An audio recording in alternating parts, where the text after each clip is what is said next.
찬미하시겠습니다. 505장 나의 갈 길 다 가도록.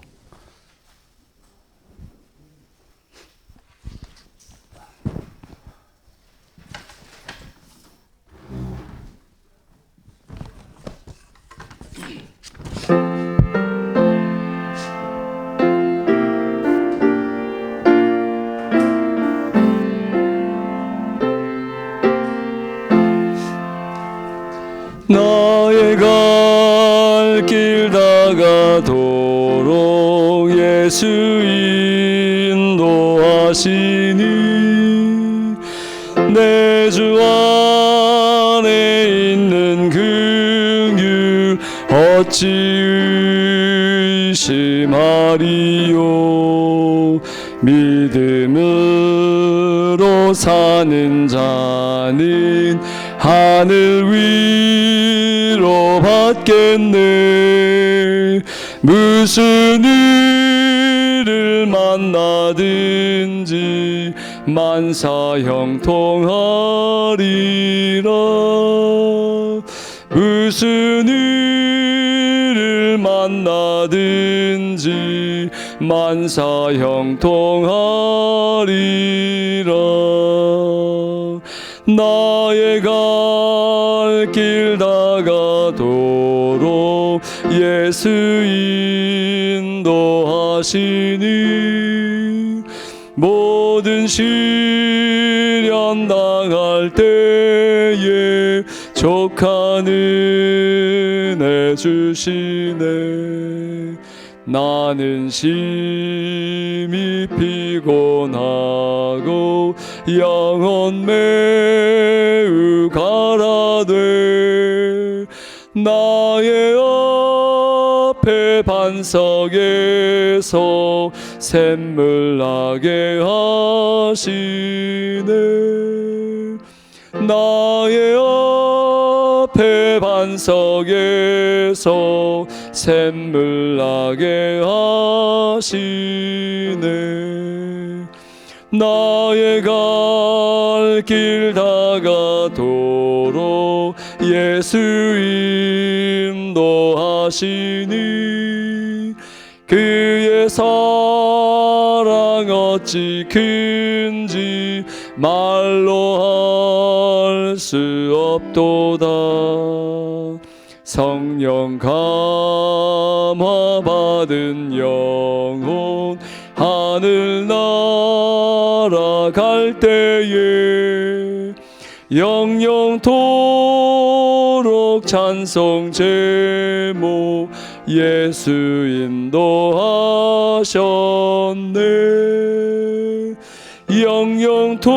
영영토록 찬송 제목 예수 인도하셨네.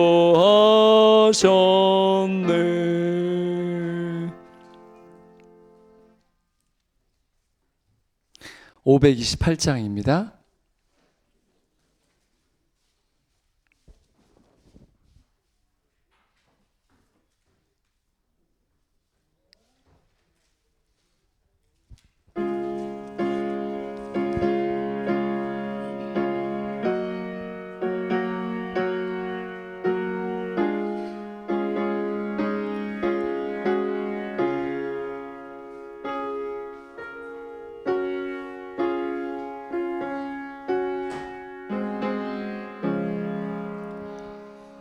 오 놀라운 구세주 예수 내 주 참 능력의 주시로다.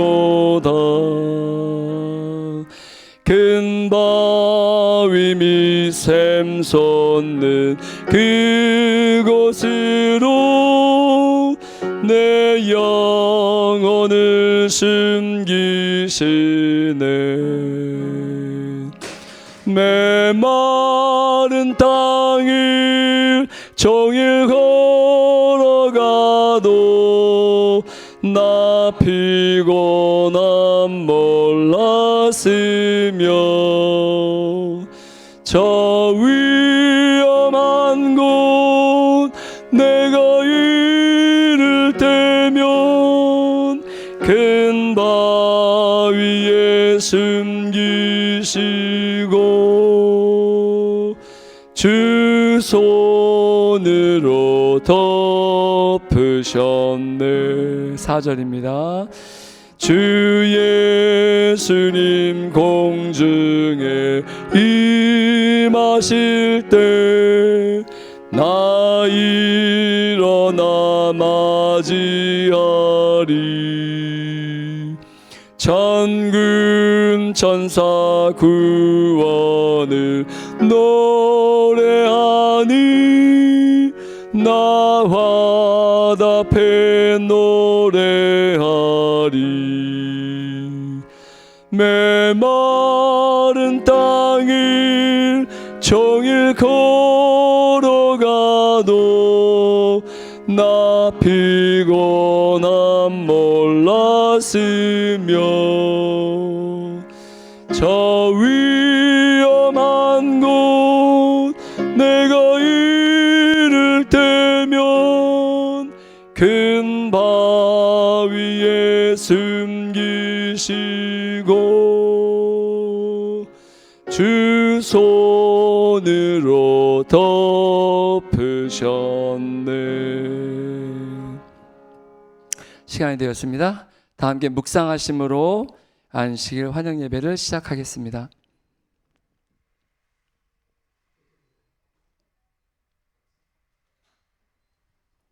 시작하시는 찬미는 544장 찬미 부르시겠습니다. 이 찬미 후에 김학인 장로님께서 시작하는 기도해 주시겠습니다.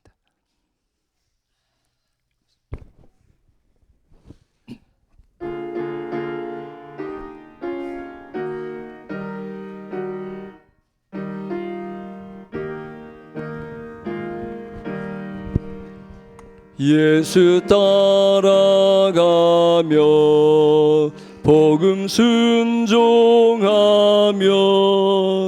우리 행할 길 환하겠네. 주를 의지하며 순종하는 자를 평생 떠나지 않으리라. 의지하고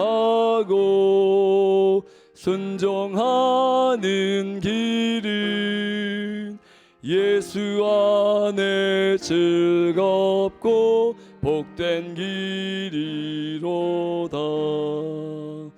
해나 고생이나 만일 당케 되면 주가 곧 없이 하시겠네. 주를 의지하며 순종하는 자는 모든 근심이 떠나리라. 의지하고 순종하는 길은 예수 안에 즐겁고 복된 길이로다. 남을 돌아보고 슬픔 위로하면 주가 상급을 주시겠네. 주를 의지하며 순종하는 자는 걱정 대신에 복 받겠네. 의지하고 순종하는 길은 예수 안에 즐겁고 복된 길이로다. 주를 힘입어서 말씀 잘 배우고 다닐 때 주와 함께 하세. 주를 의지하며 항상 순종하고 명령 따라서 준행하세. 의지하고 순종하는 길은 예수 안에 즐겁고 복된 길이로다. 하늘에 계신 고마우신 아버지, 저희들 너무 사랑하셔서 일주일 삶을 보살펴 주시고 이렇게 건강하게 주의 전에 나와 안식일 첫 시간 맞이하여 주님께 경배드리게 인도해 주셔서 감사합니다. 저희들 마음속에 평안함을 허락하여 주시고 저희들 이 한 시간 말씀을 통해서 저희들 심령이 새로워지는 경험이 오늘 이 시간 한 시간 동안 이루어질 수 있도록 도와주시고, 말씀을 준비한 주의 종에게 성령께서 역사해 주심으로 준비한 말씀에 힘이 있게 하시고, 그 말씀을 통해서 우리 심령에 깊이 새겨지는 축복의 시간 되게 인도해 주시고, 아버지 홀로 영광 받아 주시옵기를 사랑이 많으신 주님 이름으로 간절히 기도드렸습니다. 예, 이 시간 심성훈 집사님 나오셔서 말씀 주시겠습니다.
안녕하세요.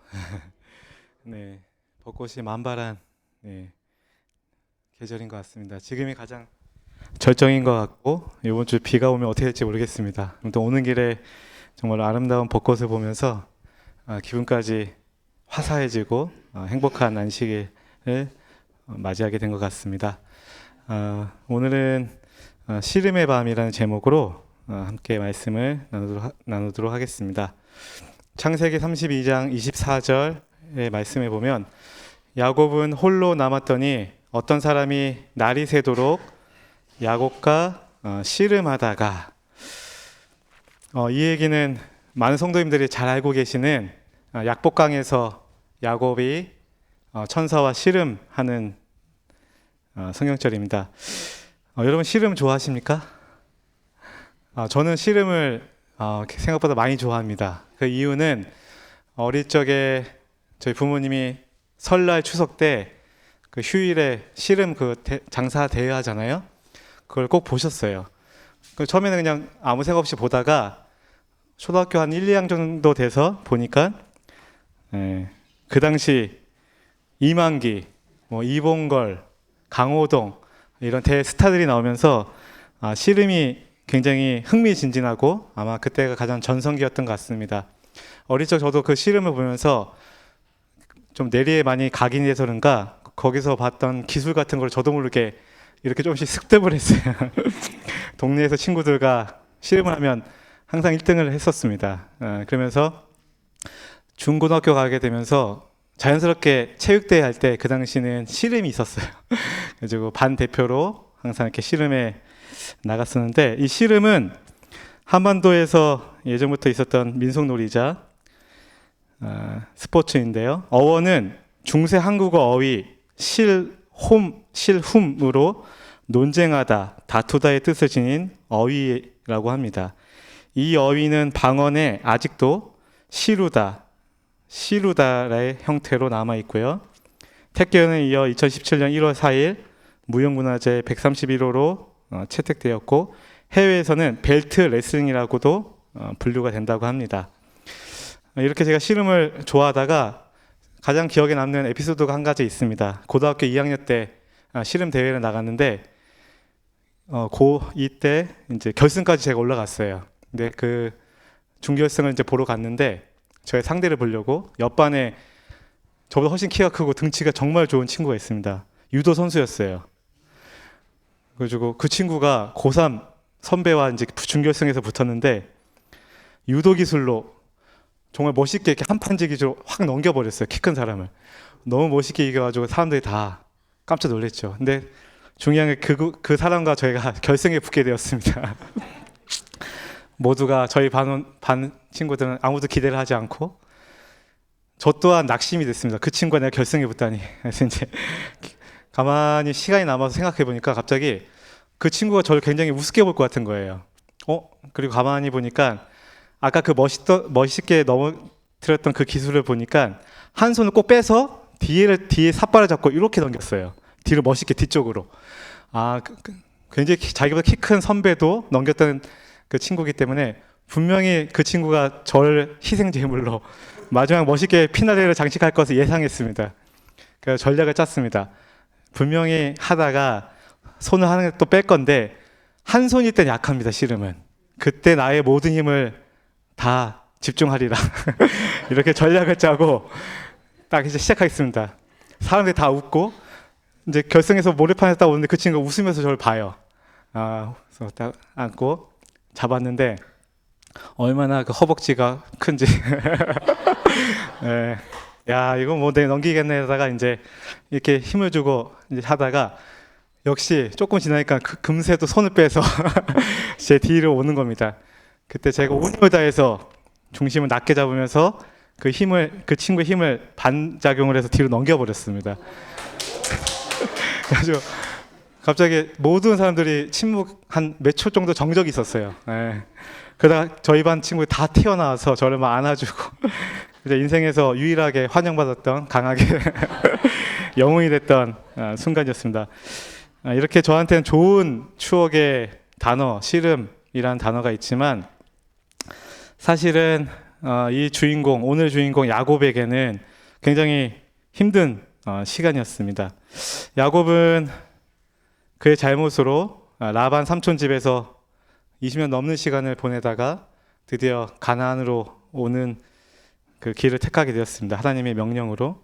하지만 그가 가장 무서워했던 일이 있었습니다. 창세기 32장 6절 7절에 보면 사자들이 야곱에게 돌아와 이르되 우리가 주인의 형 에서에게 이른즉 그가 400명을 거느리고 주인을 만나려고 오더이다. 야곱이 심히 두렵고 답답하여 자기와 함께한 동행자와 양과 소와 낙타를 두 떼로 나누고. 라반의 집에서 삼촌 집에서 야곱은 고향을 빨리 돌아가고 싶었지만 그가 빨리 올 수 없었던 유일한 이유 중 하나가 바로 에서의 존재였습니다. 그는 고향을 오고 싶어도 못 오게 되었고 겨우 오면서 선물도 주고 그렇게 했음에도 불구하고 에서는 400명을 이끌고 그에게 오는 그가 가장 두려워했던 상황이 닥치고 있었습니다. 부조와 선지자에 보면 야곱이 돌아온다는 소식은 에서로 하여금 야곱이 상속권을 주장하기 위해 오고 있다는 두려움을 일으킬 것이었다. 에서는 지금 마음만 먹는다면 그의 아우를 크게 해야 할 수 있었다. 그는 복수하고 싶은 욕망에서 뿐만 아니라 그가 오랫동안 자신의 소유라고 생각해오던 재물에 대한 안전한 소유권을 확보하기 위하여 야곱에게 폭력을 행사할 수 있었다. 20년 넘게 가장 두려워했던 존재 에서가 실제로 그가 돌아오자 그의 예상대로 그를 해하러 오는 상황이 발생했습니다. 혹시 성도님들에게 있어서 인생에서 가장 두려운 순간이 있으세요? 앞으로? 아니면 이런 것들을 예측하고 계신 순간이 있으실까요? 우리가 가장 피하고 싶고 오지 않게 원하는 상황이 혹 우리 삶 속에 온다면 우리는 어떻게 해야 될까요? 창세기 32장 9절에 야곱은 하나님께 기도를 올립니다. 야곱이 또 이르되 내 조부 아브라함의 하나님, 내 아버지 이삭의 하나님 여호와여, 주께서 전에 내게 명하시기를 내 고향 내 족속에게로 돌아가라, 내가 내게 은혜를 베푸리라 하셨나이다 라고 야곱은 간절하게 하나님께 기도를 드립니다. 성경 주석에 보니까 이 기도에 대해서 이렇게 적었습니다. 단순성과 활력이 뛰어나게 돋보이는 이 기도는 그러한 간청의 필수적인 것을 모두 담고 있는 표본적 기도이다. 첫 번째는 진정한 겸손, 두 번째 하나님의 자비에 대한 인식, 세 번째 임박한 위험으로부터의 보호에 대한 탄원, 네 번째 과거의 약속에 대한 반복, 다섯 번째 과거의 섭리에 대한 감사. 이 모든 다섯 가지의 간절함이 필수적인 것이 그의 기도에 담겨 있었고, 그것이 그에게 마음속에 나온 절박한 기도였습니다. 이 기도의 응답으로 하나님께서는 말씀하십니다. 창세기 32장 12절에 주께서 말씀하시기를 내가 반드시 내게 은혜를 베풀어 내 씨로 바다에 셀 수 없는 모래와 같이 많게 하리라 하셨나이다. 하나님께서 아브라함에게 약속하셨던 그 약속, 또 이삭에게 했던 그 약속을 다시 야곱에게 반복하시면서 지금 앞에 있는 그 두려움은 걱정하지 말라. 너를 통해 너의 씨로 인해서 바다에 셀 수 없는 모래와 같은 자손이 생길 것이라는 약속을 다시 한번 반복해 주십니다. 그것이 그의 유일한 희망이었습니다. 드디어 야곱은 약복강에 이르고 가족들을 보내고 그 강의 여우를 건너게 하고 그는 홀로 남게 되었습니다. 야곱은 그 밤을 기도하며 보내기로 결심하고 홀로 하나님과 같이 있기를 바랬습니다. 하나님께서는 에서의 마음을 부드럽게 하실 수 있으셨다. 그의 유일한 희망은 하나님께 있었다. 제가 간혹 얘기하는 건데 항상 어려움이 닥칠 때 홀로 기도를 하지만 그러면서 또 사람을 참 많이 의지합니다. 그건 어쩔 수 없는 인간의 연약함인데 혹시 저 사람이 날 도와줄 수 있을까? 아니면 어떤 환경이, 어떤 상황이 항상 이런 어떤 그런 기대를 하게 됩니다. 하지만 야곱에게는 더 이상 어떠한 희망도 어떠한 기대도 없었습니다. 그의 유일한 희망은 오직 살아계신 하나님께만 있었습니다. 창세기 32장 24절에 야곱은 홀로 남았더니 어떤 사람이 날이 새도록 야곱과 씨름하다가 갑자기 어떤 거센 손이 그를 붙잡게 되고 그는 원수가 자기를 죽이려 하는 줄로 생각했습니다. 왜냐하면 그 강 건너편엔 에서의 군사들이 있기 때문입니다. 그는 정말로 온 힘을 다해서 공격자의 손아귀에서 빠져나가기 위해서 몸부림을 쳤습니다. 어둠 속에서 이 두 사람은 이기기 위해 서로 싸웠습니다. 한마디의 말도 없이 야곱은 혼신의 힘을 다해 싸웠으며 한순간도 그의 노력을 늦추지 않았습니다. 이처럼 그가 자기의 생명을 위해 싸우는 동안 죄책감이 그의 영혼을 억눌렀고 그의 죄가 되살아나 그를 하나님께부터 떼어놓으려고 했습니다. 이렇게 무서운 순간에 자신의 옛날 죄까지 기억이 나면서 그는 마지막 남은 희망마저 사라지는 것 같았습니다.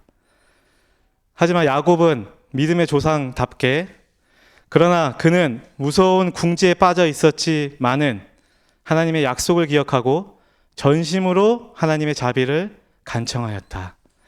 사단은 우리에게 속삭입니다. 우리의 예전의 잘못, 지금의 형편없는 모습들, 단상에서 이렇게 제가 설교하고 나중에 또 실수하면 그것 봐, 난 이게 뭐야 이렇게 하는 또 그런 부족한 모습들 속삭이죠. 또 옛날의 그런 실수들, 죄를. 하지만 우리는 항상 하나님의 약속을 기억해야 되고 그분의 자비하심을 의지해서 속절없는 모습 그대로 그분께 나아가야겠습니다. 창세기 32장 26절에 그가 이르되 날이 새려하니 나로 가게 하라. 야곱이 이르되 당신이 내게 축복하지 아니하면 가게 하지 아니하겠나이다. 투쟁은 거의 동틀 때까지 계속되었고 그 이상한 사람은 그의 손가락을 야곱의 환도뼈에 대자 어떻게 됐죠? 절개되었습니다. 그래야 야곱은 이제 그 사람의 정체를 알게 되었습니다. 그 사람의 정체가 누구인가요? 천사, 바로 그리스도이셨습니다. 그렇게 되면서 그가 초인적인 노력을 했음에도 불구하고 승리를 못한 이유임을 깨닫게 되었습니다. 그분은 언약의 천사 그리스도이셨습니다.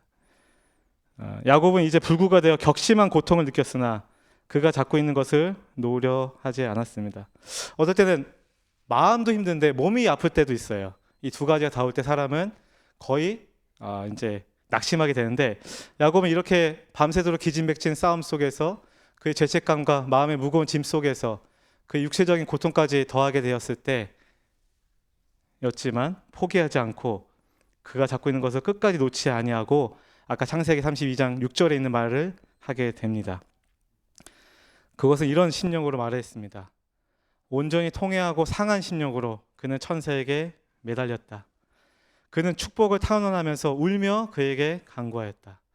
그는 자기의 죄가 용서받았다는 보증을 받아야 했다. 육체적 고통도 이러한 그의 목적을 단념시킬 수 없었다.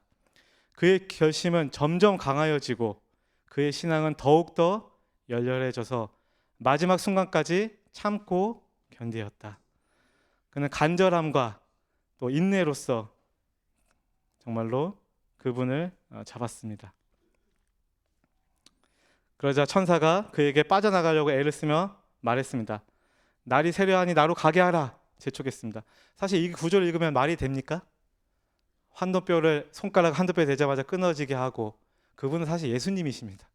그분의 육체적인 힘과 능력으로는 이 사람의 손잡음을 쉽게 뿌리칠 수 있었음에도 불구하고 이 의미는 상당한 반어법을 내포하고 있다고 생각합니다.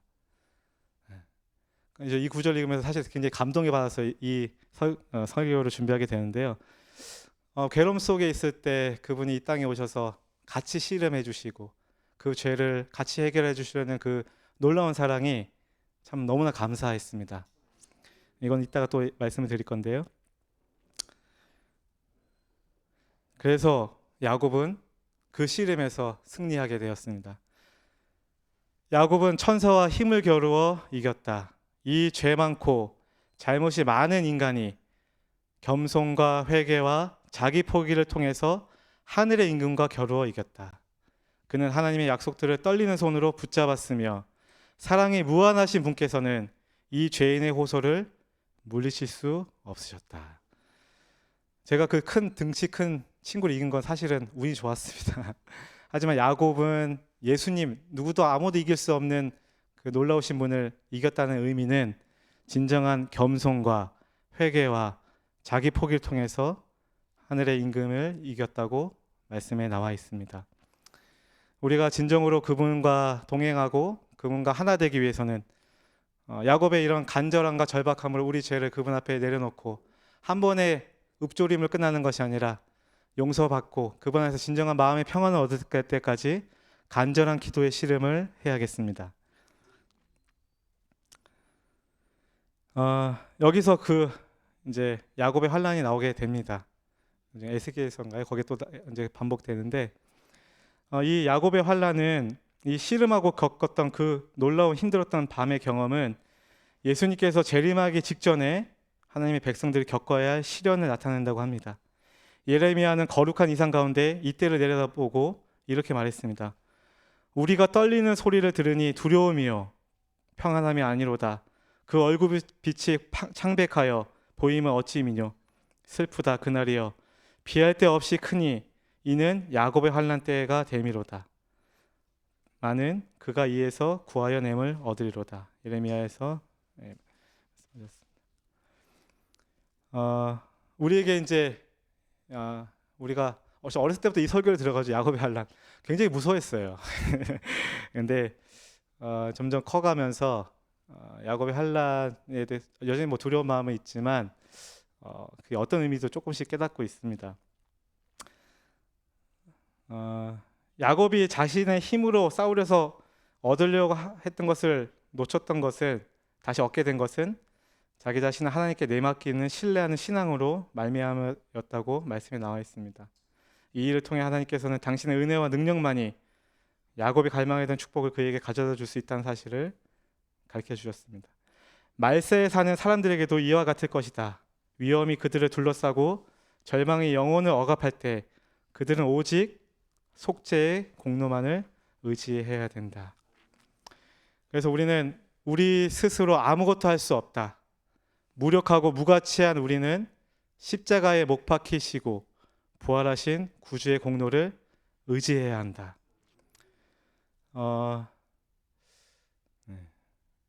모르겠습니다. 저는 이제 가면 갈수록 제가 할 수 있는 것이 많이 없다는 것을 느끼고 있는데, 정말로 십자가의 공로, 또 그 예수님의 공로만이 우리를 유일하게 그 어려움에서 구할 수 있음을 다시 한번 깨닫게 됩니다. 바로 지금 야곱은 인내심을 가지고 단호하게 섰기 때문에 승리하였다. 그의 경험은 끈질긴 기도의 능력을 증거한다. 우리가 끈질긴 기도와 불굴의 신앙에 대한 교훈을 배워야 할 때가 있다면 바로 지금이다. 제 자신이 변화가 되고, 제 가정이 변화가 되고, 제가 있는 직장이 변화가 되고, 제가 다니는 교회가 변화되기 위해서는 우리가 우리 스스로를 정말 간절한 마음으로 주님 앞에 나와서 끈질긴 기도를 해야 된다고 생각이 듭니다. 다른 사람에 대해서 평가할 필요가 아무것도 없는 것 같습니다. 어떤 상황과 정치 국면 여러 가지가 있고 비난할 요소들이 너무나 이 세상에 넘치고 있지만, 다른 사람의 문제와 그런 것들에 대해서 우리가 씨름할 필요가 전혀 없고, 우리 자신이 있는 모습 그대로 주님께 단호하게 나가고 내 죄를 주님께 바로 지금 이 순간 내려놓는다면 그때 내 자신이 변화되고 가정이, 교회가 부흥될 것입니다. 그리스도교나 그리스도인 개개인들에게 이르러 오는 가장 위대한 승리들은 그들의 재능이나 교육, 재물이 인간의 어떤 호의로 얻어지는 것이 아니다. 그것들은 열렬하고 필사적인 믿음으로 전능하신 능력의 팔에 매달릴 때 하나님이 함께 하시는 기도의 밀실에서 얻어지는 승리들이다. 또 이런 말씀이 있습니다. 하나님과 기도로 씨름하는 것이 무엇임을 깨닫고 있는 자들이 얼마나 적은가. 모든 힘이 다할 때까지 강렬한 열망을 가지고 온 심령을 다 기울여 하나님을 찾는 자들이 얼마나 적은가. 말로 표현할 수 없는 절망의 물결이 간구하는 자들 위에 밀려올 때 확고한 믿음으로 하나님의 약속을 굳게 붙잡는 자들이 어찌 그리 적은가. 이 말씀을 읽으면서 저의 적은 믿음을 다시 한번 돌아보게 되었습니다.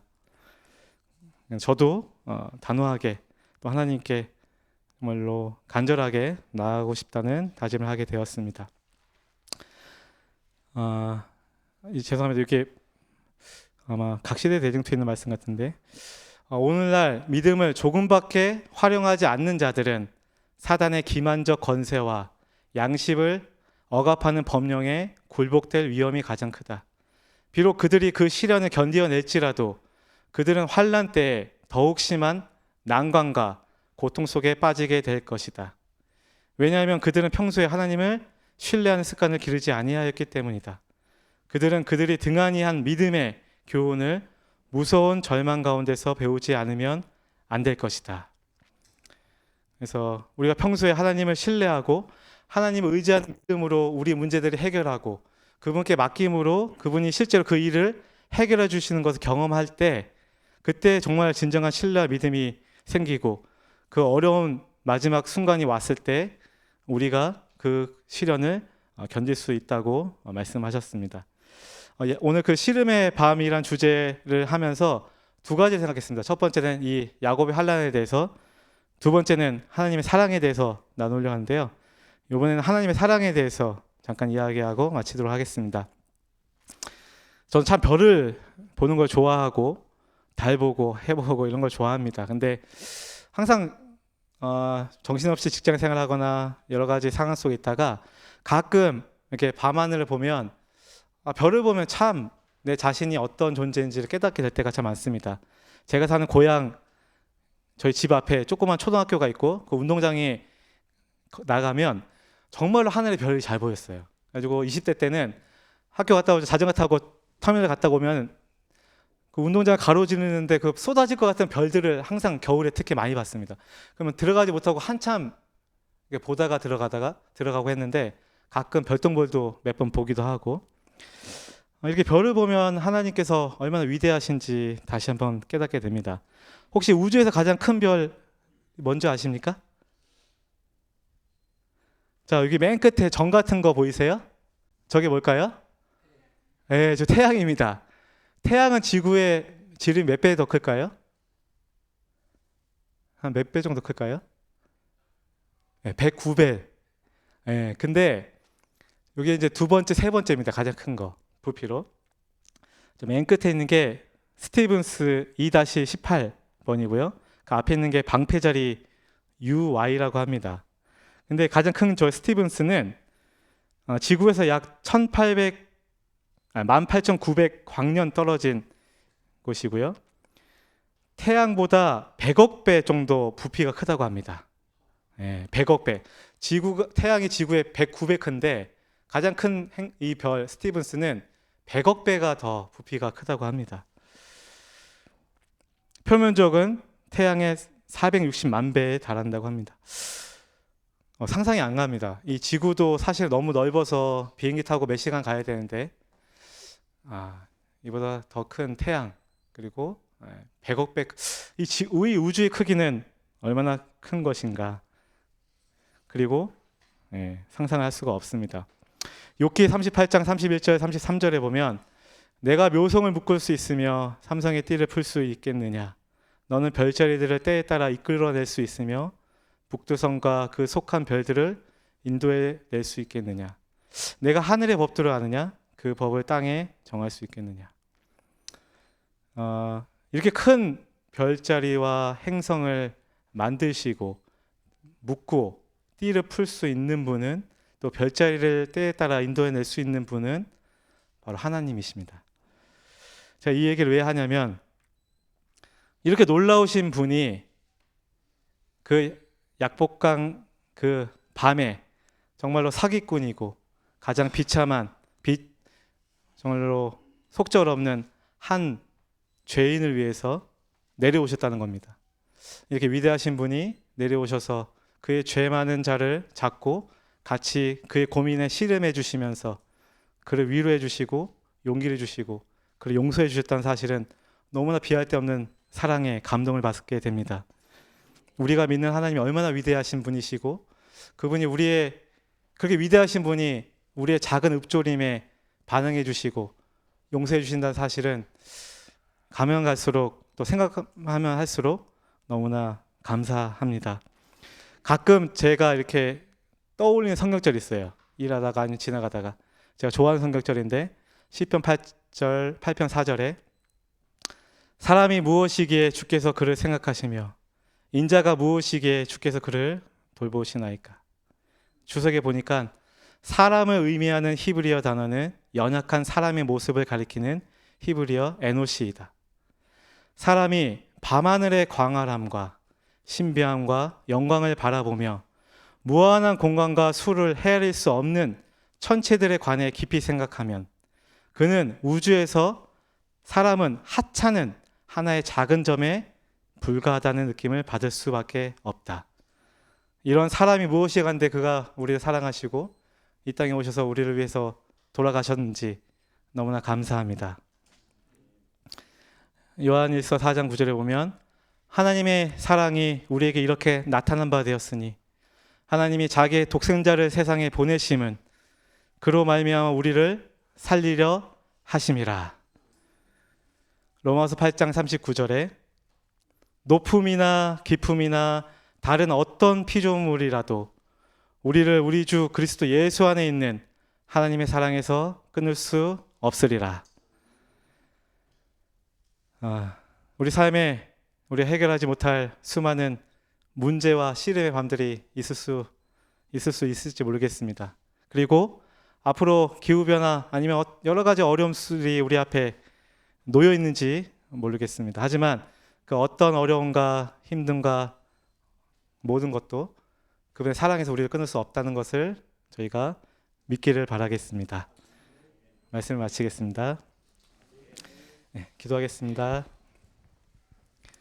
사랑의 예수님, 저희들의 이렇게 사랑해 주셔서 감사합니다. 하나님의 놀라우신 그 사랑, 그 십자가의 의미를 저희들이 다 깨달을 수 없지만 매일매일 매순간 명상하고 또 그 십자가의 사랑과 공로를 의지하면서 살아가게 도와주시옵소서. 사랑의 예수님의 이름으로 기도드립니다.